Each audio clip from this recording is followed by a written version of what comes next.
Every night at 9:17 p.m., my father made us kiss a photo of Mr. Bell's and swallow burning drops so we would not fall asleep. Can you imagine having your childhood stolen, not by monsters under the bed, but by the very people who were supposed to keep you safe? For years, I lived in a nightmare, where sleep was forbidden, and every night at 9:17 p.m., a bell would ring, signaling the beginning of our private torture. In our house, bedtime wasn't for lullabies or goodnight kisses. It was a countdown to a ritual we called wake.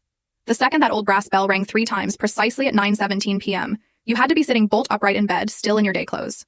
No excuses, no sleeping. The exhaustion was a heavy cloak, an almost physical weight that felt like drowning in reverse.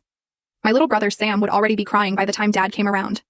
He'd hold up a framed black and white photo of Mr. Bell's, a man Dad swore had saved our family years ago. Each of us had to kiss the glass, and I swear I can still taste the Windex Mom used to clean it. Then came the drops.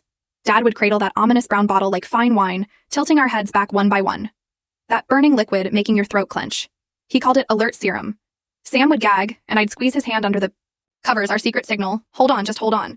The next rule, keep your eyes open while it burned, or take another dose. I learned to cry without blinking, tears streaming down my face, but my eyes wide open. What really messed with me was how other kids talked about dreams. In 4th grade, Megan Torres described flying over clouds in her sleep.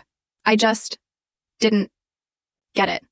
I thought dreams were those twisted hallucinations that crept in around 3 a.m. when the walls started breathing and shadow people sat on the edge of your bed.